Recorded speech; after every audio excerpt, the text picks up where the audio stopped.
Welcome to BPC news బులెటిన్ల ముందుగా headlines.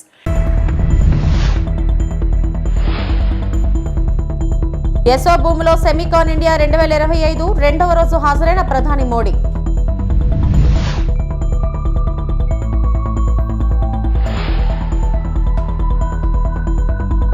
విగ్రహానికి మంత్రి నారా లోకేష్ శంకుస్థాపన.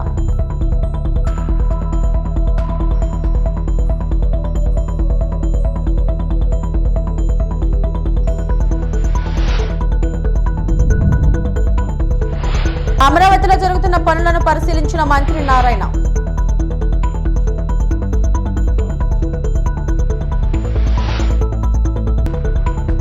ఎమ్మెల్సీ పదవికి కల్వకుంట్ల కవిత రాజీనామా.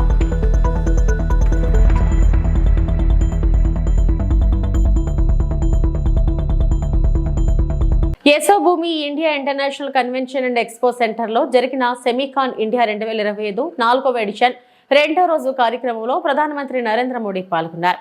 అంతకు ముందు రోజు ఈ కార్యక్రమం ప్రారంభోత్సవం సందర్భంగా ప్రపంచం భారతదేశంపై నమ్మకంగా ఉందని మరియు సెమీ కండక్టర్ పరిశ్రమ భవిష్యత్తును నిర్మించడానికి దేశంతో భాగస్వామ్యం చేసుకోవడానికి సిద్ధంగా ఉందని ప్రధాని మోడీ పేర్కొన్నారు. मौजूद हैं सेमिकॉन इंडिया 2025 के दूसरे दिन भी आज, और हम देख पा रहे हैं एक प्रदर्शनी का मुआयना करते हुए। क्या कुछ अपडेट है, आप बताइए दर्शकों को। देखिए, सबसे पहले तो आपको जो टीवी पे आपको इस वक्त तस्वीरें देख पा रहे हैं, आप उसमें देखिएगा उसमें प्रधानमंत्री छोटा सा चिप अपने हाथ में लेके देख रहे थे। उस चिप की खासियत क्या मैं बताता हूँ, उसमें लिखा है product of India, make in India का ये नायाब एक एग्जाम्पल देता है। ये मैक्रोन के जो पवेलियन था वहां पे गए थे प्रधानमंत्री, वहां पे छोटा सा चिप जो है वहां पे अंदर लिखा हुआ था, वो सच में देश के लिए गर्व की बात है। और वो ऐसे आंखों से देख नहीं सकते, उसको मैग्नीफाइंग ग्लास से तो वो आप देख सकते हैं, उसके अंदर लिखा हुआ है। और इस वक्त जो मैं कह रहा हूँ कमर्शियली उत्पादन जो सेमीकंडक्टर चिप का अगले कुछ महीनों में हमें देखने को मिलेगा। भारत का make in India full fledged 4 कंपनियां उसमें इस वक्त काम कर रही है। जो सबसे इम्पोर्टेंट है उसमें माइक्रोन है, टाटा है, कीन्स है, ये सब कंपनियां हैं। और ये इस वक्त आपके सामने आप देख पा रहे हैं, ये हर एक कंपनी अपना अपना प्रोडक्ट, सेमीकंडक्टर का प्रोडक्ट सबसे पहले प्रधानमंत्री कहते हैं लैब रिसर्च जो पेविलियन है उसमें ये लोग जो है वो थर्ड पार्टी को ये कंपनी जो है ये मशीन बनाती है, जो मशीनें सेमीकंडक्टर बनाते हैं। तो सोचिए जो कंपनियां सेमीकंडक्टर बनाती है उनको ये मशीनें प्रोवाइड करती है, ये उनको वो इंजीनियरिंग सिस्टम प्रोवाइड किया जाता है जिससे कि वो कंपनी जो है वो सेमीकंडक्टर बनाने में कामयाब हो सकती है। अलग अलग तरीके की अलग अलग मिलीमीटर की जो सेमीकंडक्टर चिप बनाई जाती है वो बनाते हैं। उसके बाद वो कहते हैं माइक्रोन के पवेलियन में, माइक्रोन के पवेलियन में जी तापस कि पहला जो भारत का मेक इन इंडिया चिप जो आ सकता है बहुत जल्दी, उसको एक उसकी पहली जो नजर प्रधानमंत्री की उस पर पड़ी। और उसके बाद हमने देखा कि एक के बाद एक जो बात करें, जैसे डेल्टा हो गया, डेल्टा की कंपनी है वो उनके पास गए। तो जितने भी इस वक्त सेमीकंडक्टर पे जो लोग काम कर रहे हैं देश में विदेश में. రాజధాని అమరావతి ప్రాంతంలో మంత్రి నారా లోకేష్ పర్యటించారు. 58 అడుగుల పొట్టి శ్రీరాములు కాంస్య విగ్రహం, ఆడిటోరియం, మ్యూజియం, స్మృతివనం నిర్మాణాలకు ఆయన శంకుస్థాపన చేశారు. పొట్టి శ్రీరాములు త్యాగానికి గుర్తుగా 6.8 ఎకరాల విస్తీర్ణంలో నిర్మాణాలు చేపట్టనున్నారు. తుళ్లూరు, పెదపరిమి మధ్య ఉన్న స్థలంలో పొట్టి శ్రీరాములు మెమోరియల్ ట్రస్ట్ ఆధ్వర్యంలో ఈ పనులు జరగనున్నాయి. కార్యక్రమంలో మంత్రులు టీజీ భరత్, నారాయణ, ఎమ్మెల్యేలు శ్రవణ్, కొలికిపూడి శ్రీనివాస్, ఆర్యవైశ్య కార్పొరేషన్ చైర్మన్ డూండి రాకేష్ తదితరులు పాల్గొన్నారు. పొట్టి శ్రీరాములు గారు దీక్ష కూర్చున్నప్పుడు చాలా మంది రాలేదు, కానీ ఎప్పుడైతే ఆయన ఆరోగ్యం క్షీణిస్తూ మొదలుపెట్టిందో 30 రోజుల నుంచి పెద్ద ఎత్తున మొత్తం ఆంధ్ర రాష్ట్రం ఆయన వెనకాల నడిచింది. చివరికి అంత్యక్రియలు కూడా ఎవరిని రానికుండా చేస్తే ఆనాటి పెద్దవాళ్ళు వెళ్ళి చేసే పరిస్థితి. ఇన్ని దశాబ్దాలైనా ఈరోజు మనం ఆయన్ని గుర్తు చేసుకుంటున్నామంటే ఆయన చేసిన త్యాగమని ఈ సభాముఖం మీ అందరికి నేను తెలుపుతున్నా. అందుకే మనం ఏ కార్యక్రమం చేసినా ఆయన ఒకసారి గుర్తు చేసుకుని చేయాలి. బయటికి అడుగుపెట్టి ఇది సాధించాలనుకున్నప్పుడు ఆయన్ని స్ఫూర్తిగా తీసుకుని మనం అనుకుంది సాధించాలని ఈ సభాముఖంగా మిమ్మల్ని అందరినీ నేను కోరుకుంటున్నాను. అంతేకాదు, ఆర్యవైశ్య సోదరులు నిన్న పాదయాత్రలో అనేక సార్లు కలిసినప్పుడు వాళ్ళందరూ కోరారు, అమరావతిలో పొట్టి శ్రీరాములు గారి విగ్రహం ఏర్పాటు చేయండి అని. ఆనాడు నన్ను అడిగితే పాదయాత్రలోనే హామీ ఇచ్చాను, మళ్ళీ వచ్చేది ప్రజా ప్రభుత్వమే, పొట్టి శ్రీరాములు గారి విగ్రహం అమరావతిలో ఏర్పాటు చేస్తామని. ఇది కమిట్మెంట్ మాత్రమే కాదు, ఇది నాకు ఒక ఎమోషన్, చేయాలని ఒక తపన. ఎందుకంటే మిమ్మల్ని అందరినీ కలిసిన తర్వాతనే, పాదయాత్రలోనే కలిసిన తర్వాతనే ఆయన గురించి ఇంకా నేను చదువుతాం జరిగింది. అందుకే ఒక ఎమోషన్తో ఈరోజు మేము అందరం పనిచేస్తున్నాం.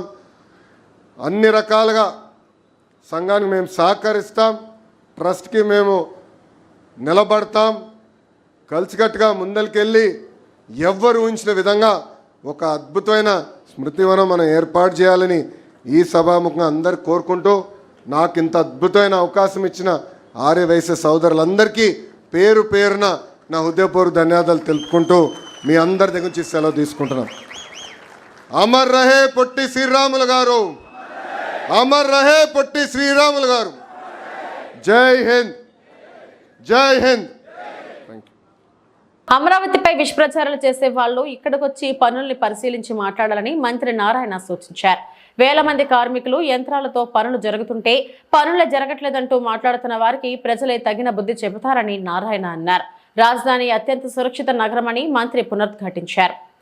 వర్షాలు దాదాపుగా తగ్గడంతో 13,000 మంది ఎంప్లాయీస్ యాక్చువల్గా ఈరోజు అమరావతి క్యాపిటల్ సిటీలో వర్క్ చేస్తున్నారు. దాదాపు 2,500 మిషనరీస్, ప్రొక్లైన్లు కావచ్చు, జేసీబీలు కావచ్చు, క్రేన్లు కావచ్చు, ఇలాంటి ఈరోజు అమరావతి క్యాపిటల్ సిటీలో వర్క్ చేస్తున్నాయి. టైప్ 1, టైప్ 2, గ్రూప్ డి వాటిని విజిట్ చేసి ఇన్స్పెక్షన్ చేశాను. మొత్తం తీసుకుంటే ఇది 27 లక్షల చదరపు అడుగుల కన్స్ట్రక్షన్. స్లాబ్స్ అయితే ఆల్మోస్ట్ అయిపోయినాయి, ఇంకా కొద్దిగా 1 ఫ్లోర్ బ్యాలెన్స్ ఉంది. అక్టోబర్, నవంబర్కి ఆ పైన బ్యాలెన్స్ స్లాబ్స్ కూడా పూర్తి చేస్తామని ఆ కన్సర్న్ ఏజెన్సీ చెప్పడం జరిగింది. ఇక్కడైతే మనకు గ్రూప్ డి అయితే ఆల్మోస్ట్ ఫినిషింగ్ జరుగుతున్నాయి, అన్నిట్లో కూడా ఫినిషింగ్ జరుగుతున్నాయి. పోడియం స్లాబ్ జరుగుతున్నాయి. క్లబ్ హౌస్ అది కూడా వర్క్ స్టార్ట్ చేస్తున్నారు. సివరేజ్ ప్లాంట్, డ్రింకింగ్ వాటర్ అయితే ఆల్మోస్ట్ కనెక్షన్ ఉంది. వీటిలన్నిటి కూడా ఎటువంటి పరిస్థితుల్లో కూడా మార్చి నెలాఖరాకు పూర్తి చేసేటట్టుగా ఒక ప్రణాళిక ప్రకారం యాక్చువల్గా చేస్తున్నాం. ఇందులో ఏదైతే ఇప్పుడు టైప్ 1, టైప్ 2, గ్రూప్ డి ఉన్నాయో వీటిలో 50%ని అక్టోబర్ 2వ తేదీకి, అంటే మరొక 2 నెలలే ఉంది, 50% గ్రూప్ డిలో ఉన్న 900లో 450 హ్యాండ్ ఓవర్ చేస్తామన్నారు.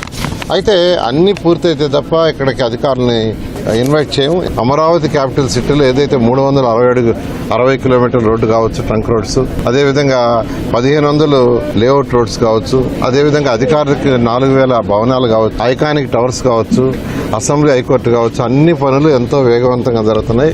దీన్ని కొందరు పనిగట్టుకొని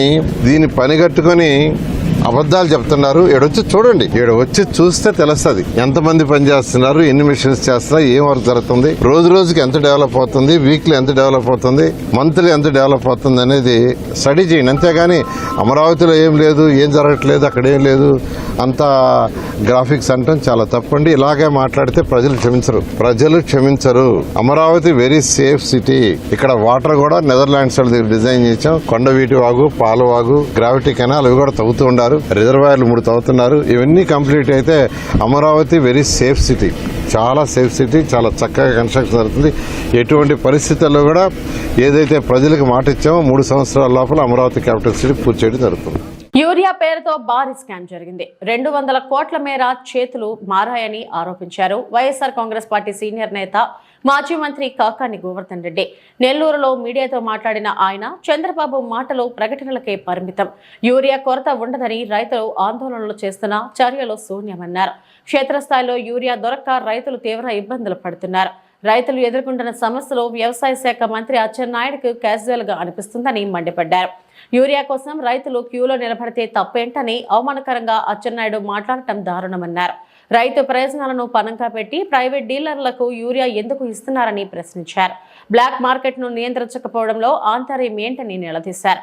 యూరియా పేరుతో భారీ స్కామ్ జరిగింది. 200 కోట్ల మేర చేతులు మారాయని ఆరోపించారు. 270కి రావాల్సిన బస్తా యూరియా 400 నుంచి 600 ధర పలుకుతుందని, రైతులకు యూరియా అందించడంలో సీఎం చంద్రబాబు విఫలమయ్యారని ఫైర్ అయ్యారు. ఈ పరిస్థితిపై చంద్రబాబు నాయుడు ప్రజలకు సమాధానం చెప్పి తీరాలన్నారు మాజీ మంత్రి కాకాని గోవర్ధన్ రెడ్డి. అని చెప్పి రాసేటువంటి దుస్థితి ఏర్పడింది ఈ రాష్ట్రంలో. దానికి సంబంధించినటువంటి దాంట్లో మీరు అహంకారంతో రైతుల్ని అవమానించేటువంటి విధంగా క్యూలో ఉంటే తప్పేంటి, క్యూలో తెచ్చుకుంటే తప్పేంటి, రైతులకు యూరియా కొరతుంటే ఇబ్బందులు ఏంటి అన్నట్టుగా మాట్లాడుతున్నారు తప్ప, అసలు రైతులకు మనం యూరియా ఇవ్వాలి, ఎందుకు ఇవ్వలేకపోతున్నాం, ఎందుకు వైఫల్యం చెందాం, ఈ వైఫల్యం వెనక కారణాలు ఏమిటి అనేటువంటివి విశ్లేషించుకునేటువంటి పరిస్థితిలో ఈ ప్రభుత్వం లేకపోవడం రైతుల పట్ల మీకున్నటువంటి చిత్తశుద్ధికి నిదర్శనం అని చెప్పి ఈ సందర్భంగా తెలియజేస్తున్నాను. అసలు మీరు చేసినటువంటి తప్పులు, రైతులు పడేటువంటి ఇబ్బందులు నేరుగా మీడియా ముందుకు వచ్చి తప్పు జరిగింది, మేము ఇవ్వలేకపోయాం, అసమర్థులుగా మిగిలిపోయాం, రైతుల ముందు రైతు ద్రోహులుగా నిలబడాల్సినటువంటి దుస్థితి ఏర్పడిందని చంపలేసుకుని క్షమాపణ చెప్పాల్సినటువంటి మీరు రైతుల క్యూల్ని బఫే భోజనాలతో పోల్చి దానికి సంబంధించినటువంటి విధంగా మీరు అవమానకరంగా మాట్లాడడం అనేటువంటిది, దాంతోపాటు ఇంకొకటి ఏంటంటే పనిలో పనిగా పాపం ఆయన నోటి వెంటే దాచుకోలేనటువంటి నిజాలు కాబట్టి అవినీతిని గురించి కూడా ఆయన మాట్లాడేయడం జరిగింది. దాంట్లో ఆయన ప్రధానంగా ఏం చెప్పాడు, ఏదైతే యూరియా మనకు అలాట్ అయిందో కేటాయించారో దాంట్లో అధిక భాగం ఈరోజు ప్రైవేటు సంస్థలకు ఇచ్చేసాం కాబట్టి, వాళ్ళకు వచ్చినటువంటి వాళ్ళలో ఈ డీలర్స్కి ఇచ్చేసాం కాబట్టి దానివల్ల ఈరోజు ఇబ్బందులు వచ్చాయి అని చెప్పి ఆయన మాట్లాడాడు. అంటే ఒక పక్క పాపం వ్యాపార ప్రయోజనాల కోసం రైతులకు కాకుండా వ్యవసాయ ఇతర ప్రయోజనాల కోసం ఈరోజు యూరియా తరలి వెళ్ళిపోతుంది అని చెప్పి నేషనల్ మీడియా దగ్గర నుంచి ఉండేటువంటి పరిస్థితి ఏర్పడింది. దాదాపుగా మీకు ఎంత ఉంది, రైతుల్ని పీల్చి పిప్పు చేస్తున్నారు. ప్రతి సంవత్సరం 6 నుంచి 7 లక్షల మెట్రిక్ టన్నుల అవసరం ఉంటే దానికి సంబంధించి మీరు ఒక్కొక్క బస్తాకు సంబంధించి మేము అధికంగా 4-5 లక్షల టన్నులు ఈరోజు మేము ప్రైవేటు వ్యాపారస్తులకు ఇచ్చేసాము, వాళ్ళు అమ్ముకున్నారు అంటే బస్తా మీద వాళ్ళు ఒక 200 నుంచి 300 అధికంగా వేసుకుంటుంటే ఇది అతిపెద్ద భారీ స్కామ్. దాదాపుగా 200 కోట్ల పైచులకు ఈరోజు చేతులు మారినటువంటి పరిస్థితి, 200 నుంచి 300 కోట్ల రూపాయలు రైతుల జేబులకు చిల్లు పడినటువంటి పరిస్థితి.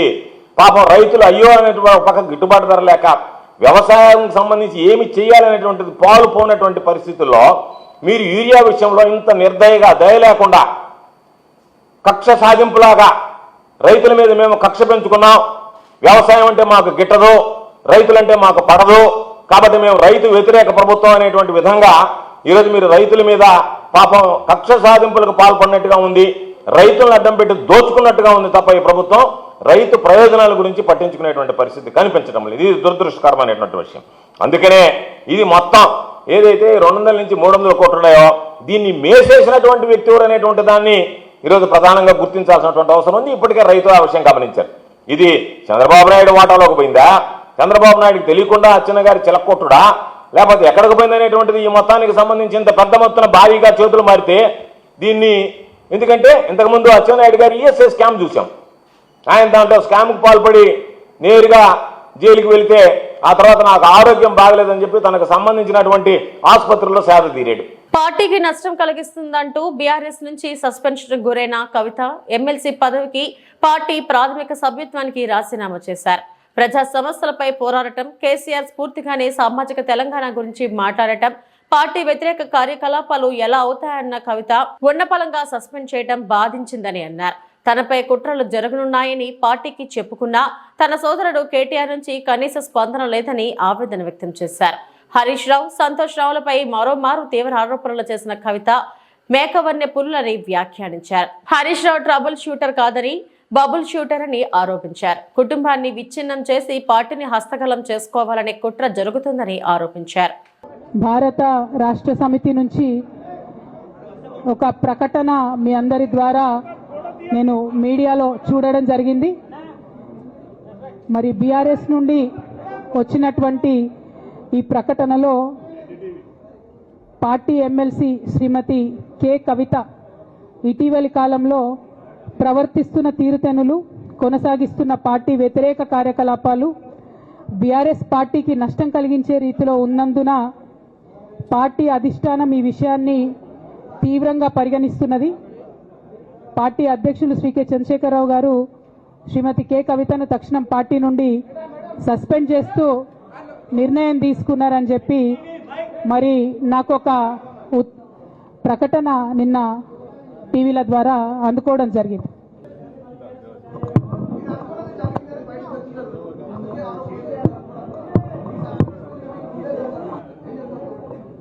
నాకెట్లా తెలుస్తుంది సస్పెన్షన్ గురించి? నాకైతే రేవంత్ రెడ్డికి ఉన్నట్టు ఆడ దూతలు లేరు. అక్కడ సార్ సగం ఇడ్లీ తింటే బయటకు చెప్పేటటువంటి సిస్టమ్ నా దగ్గర లేదు. సో అక్కడ ఏం జరిగిందో నాకు తెలియదు, ఎవరు నా గురించి ఏం చెప్పారో నాకు తెలియదు.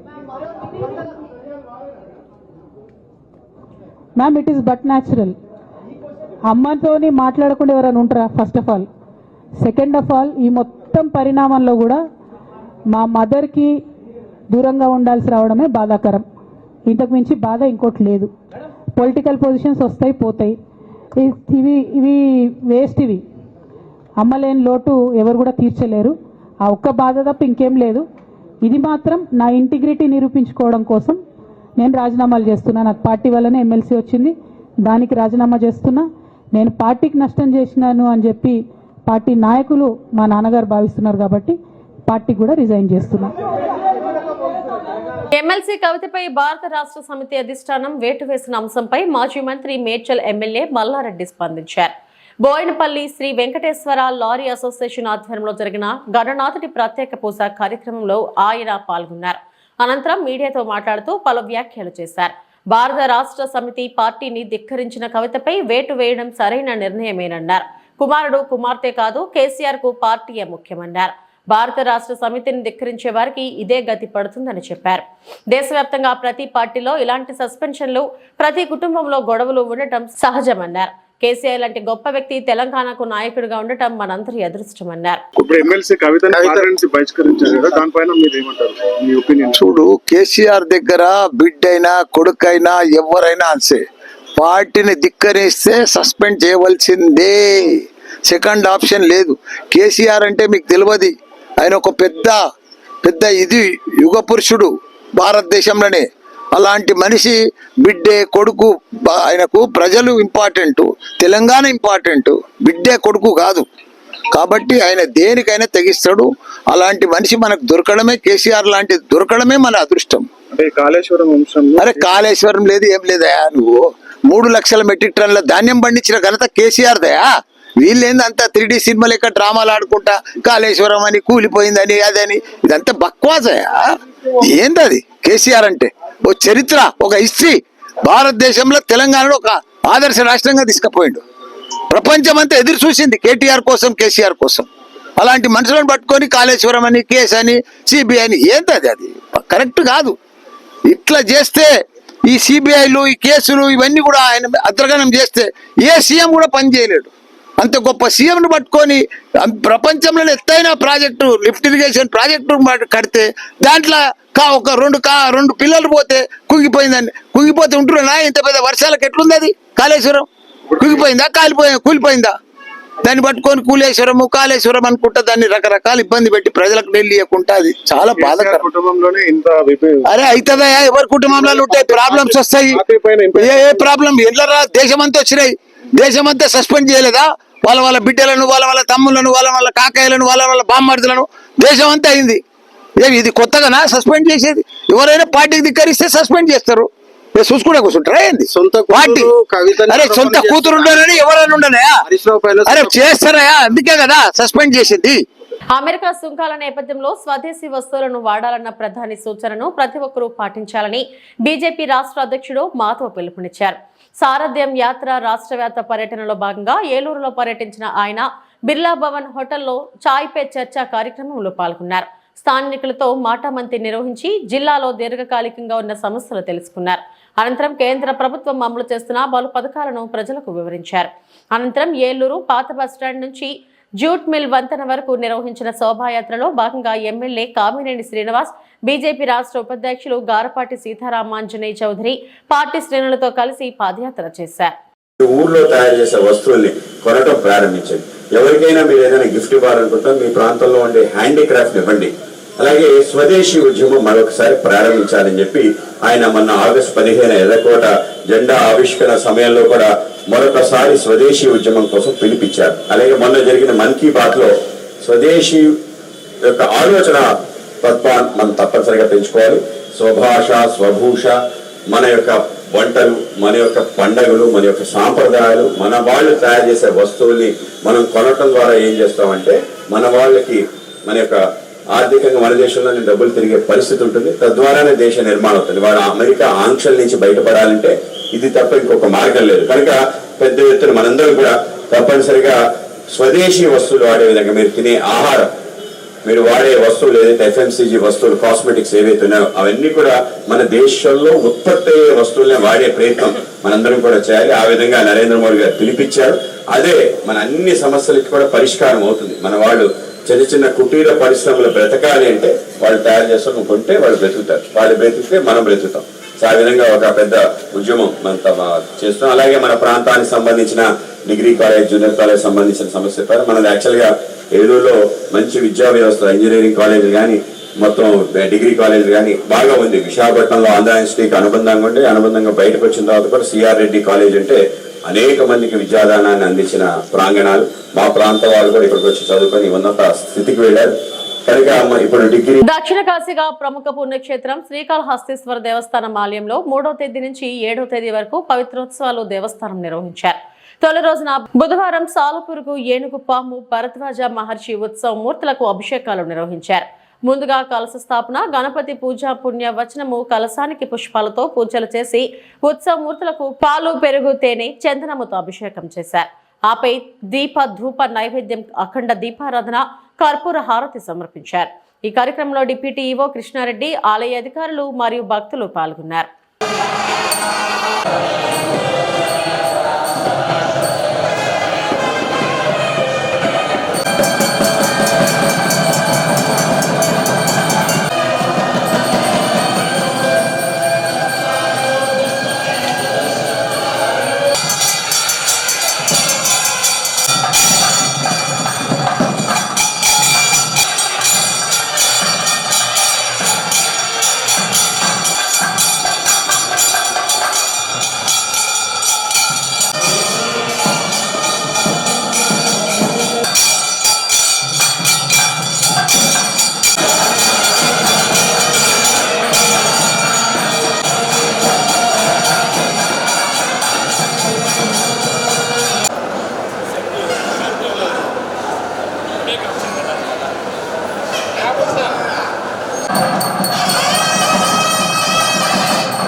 ఇవి ఇప్పటివరకు నా బులెటిన్ అప్డేట్స్. నమస్తే.